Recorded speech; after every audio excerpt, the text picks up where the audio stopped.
Hi hello నమస్తే welcome to వెరిడియన్ studios.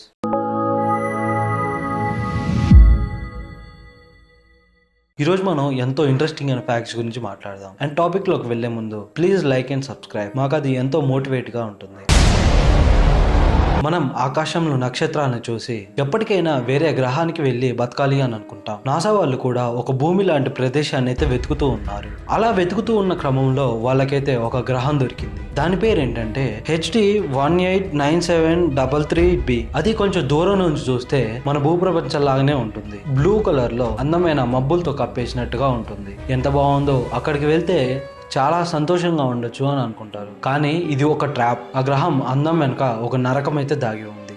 ఆ గ్రహం పైన బ్లూ కలర్ లో ఎందుకు ఉందంటే ఆ భూమి పైన సముద్రాలు ఉండడం కాదు, ఆ అట్మాస్ఫియర్ లో సిలికేట్ పార్టికల్స్ అవైతే ఉంటాయి. అంటే అవేంటో కాదు, గాజు సీసాల్లో వాడే ఇసుక రేణువులు. ఇవి బ్లూ లైట్ ని అయితే రిఫ్లెక్ట్ చేస్తూ ఉంటాయి. ఇప్పుడు అసలు నిజం వినండి. ఈ గ్రహం మీద టెంపరేచర్ ఎంత ఉంటుందో తెలిస్తే మీరైతే చాలా ఆశ్చర్యపోతారు. 1000 సెల్సియస్ కన్నా చాలా ఎక్కువగా ఉంటుంది. అంత వేడికి అక్కడ ఉన్న సిలికేట్ అయితే కరిగిపోయి ఒక మౌంటైన్ గ్లాస్ లాగా అయితే మారిపోతాయి. అక్కడ కూడా వర్షం పడుతుంది తెలుసా, కానీ అది నీటి వర్షం అయితే కాదు, అది వేడి గాజు ముక్కల వర్షం. అంతేకాదు అక్కడ గాలి ఎంత స్పీడ్ గా వీస్తుందంటే గంటకి 7000 కిలోమీటర్ల స్పీడ్ తో. ఇది సౌండ్ స్పీడ్ కంటే 7 రెట్లు ఎక్కువ. ఒకవేళ మన భూమి పైన తుఫాను వస్తే 100 నుంచి 150 కిలోమీటర్ స్పీడ్ లో మాత్రమే వస్తుంది. అది 7000 కిలోమీటర్ల స్పీడ్ తో అంత స్పీడ్ లో వస్తుందంటే ఒక్కసారి మీ ఊహకే వదిలేస్తున్నాను. ఒక్కసారి దాని మీద కాలు పెడితే ఆ గాలి మిమ్మల్ని గాల్లోకి ఎగరగొట్టదు. ఆ స్పీడ్ కి మీ శరీరం ముక్కలుగా అయిపోతుంది. అంతేకాదు ఆ గాలిలో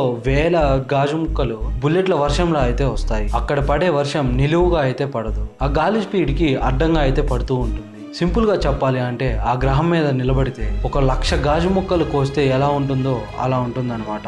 దూరం నుంచి చూస్తే అది ఒక అందం, అదే దగ్గరికి వెళ్తే అదే ఒక పెద్ద నరకం. స్పేస్ ఎంత డేంజరస్ దీన్ని బట్టే అర్థమవుతూ ఉంటుంది. దీని గురించి ఏమంటారో ఒక్కసారి కామెంట్ సెక్షన్ లో అయితే కామెంట్ చేయండి.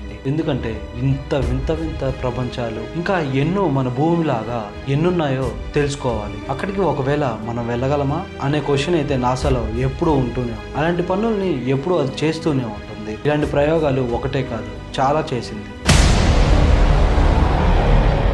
మండేలా ఎఫెక్ట్, దీని ఇంటర్నెట్ లో అండ్ సైకాలజీగా దీన్ని ది మండేలా ఎఫెక్ట్ అంటారు. కంగారు పడకండి. దీని అర్థం ఏంటంటే ఒక వింత సమూహం, అంటే ఒక విషయాన్ని తప్పుగా గుర్తు పెట్టుకోవడం. అది అక్కడ నిజం కాదు, కానీ అది అందరికీ నిజంగా అనిపిస్తుంది. అసలు దీనికి ఈ పేరు ఎలా వచ్చిందంటే 2010లో ఒక ఆవిడ ఒక కాన్ఫరెన్స్ కి అయితే వెళ్ళింది. అక్కడ ఆమె నెల్సన్ మండేలా గురించి, అతను 1980లోనే జైల్లో అయితే చనిపోయాడు కదా, అతని అంత్యక్రియలు టీవీలో కూడా వచ్చాయి. నేను దాన్ని చూశాను అని అయితే చెప్పింది. కానీ అసలు నిజం ఏంటంటే నెల్సన్ మండేలా 1980లో అయితే చనిపోలేదు. అతను జైలు నుంచి అయితే రిలీజ్ అయ్యాడు. సౌత్ ఆఫ్రికాకి ప్రెసిడెంట్ అయితే అయ్యాడు. చివరికి 2013లో అయితే చనిపోయాడు. కానీ షాకింగ్ విషయం ఏంటంటే ఆవిడ అలా చెప్పగానే అక్కడ ఉన్న వాళ్ళందరికీ అవును మాకు కూడా అలాగే అనిపిస్తుంది, అతడు 80sలోనే చనిపోయాడు కదా అని అక్కడ ఉన్న వాళ్ళందరూ అన్నారు. ప్రపంచవ్యాప్తంగా ఇలాంటి మెమొరీ చాలా మందికి అయితే ఉంది. ఇది ఒక్కటే కాదు, ఇంకా ఇలాంటి చాలా ఎగ్జాంపుల్స్ అయితే ఉన్నాయి. మనకి యుద్ధం అనగానే ఏం గుర్తొస్తాయి? గన్స్, మిసైల్స్, రాకెట్స్, గ్రానైట్స్, ఇవే కదా. కానీ రెండవ ప్రపంచ యుద్ధం టైంలో అమెరికా ఒక విచిత్రమైన, చెప్పాలంటే ఒక పిచ్చి ఐడియా అయితే వేసింది. అదే ప్రాజెక్ట్ ఎక్స్రే. జపాన్ మీద దాడి చేయడానికి వాళ్ళు ఎంచుకున్న ఆయుధం ఏంటో తెలుసా? ఒక గబ్బిలం. ఇది వినడానికి ఏదో ఒక జోక్ లా అనిపిస్తుంది కదా, కానీ ఇది నిజంగా జరిగిన ఒక సీక్రెట్ మిలిటరీ ఆపరేషన్. 1941లో జపాన్ అయితే పెరల్ హార్బర్ మీద దాడి చేసింది. పెరల్ హార్బర్ మీద దాడి చేసిన తర్వాత అమెరికా అయితే ఎలాగైనా కక్ష తీర్చుకోవాలి అని అడామ్స్ అనే ఒక డెంటిస్ట్ వైట్ హౌస్ కి అయితే ఒక లెటర్ రాశాడు. అతని ఐడియా ఏంటంటే జపాన్ లో ప్రతి ఇల్లు కూడా చెక్కతో అండ్ పేపర్ తో కలిపి కట్టి ఉంటారు. మనం ఒకవేళ బాంబులు వేస్తే అవి నేల మీద అయితే పడతాయి. కానీ గబ్బిలాలకు చిన్న బాంబులు కట్టి వదిలితే పక్షులు అయితే జపాన్ లో ఉన్న ఇంటి వద్దకు వెళ్ళి ఇంటి కింద అండ్ కప్పుల కింద అయితే దాచుకుంటాయని. అప్పుడు మనం ఒకవేళ టైమర్ ఆన్ చేసామనుకో ఒకేసారి 1,00,000 ఇల్లులు అయితే మంటల్లో కాలిపోతాయి అని ఒక పిచ్చి ఆలోచన అయితే చెప్పాడు. ఈ ఐడియా వినడానికి చాలా క్రేజీగా ఉంది. అతను చెప్పింది అయితే ప్రెసిడెంట్ కి అయితే నచ్చింది. సైంటిస్టులు అయితే ఫ్రీ మెడికల్ బ్యాగ్స్ ని వీటిని అయితే సెలెక్ట్ చేశారు. ఎందుకంటే ఇవి బరువుని చాలా బాగా మోయగలవు. వాటి కోసమే చాలా స్పెషల్ గా చిన్న సైజ్ మంట రేపే బాంబులను అయితే తయారు చేశారు. ఒక్కొక్కటి సిగరెట్ ప్యాకెట్ అంత సైజులో అయితే ఉంటాయి.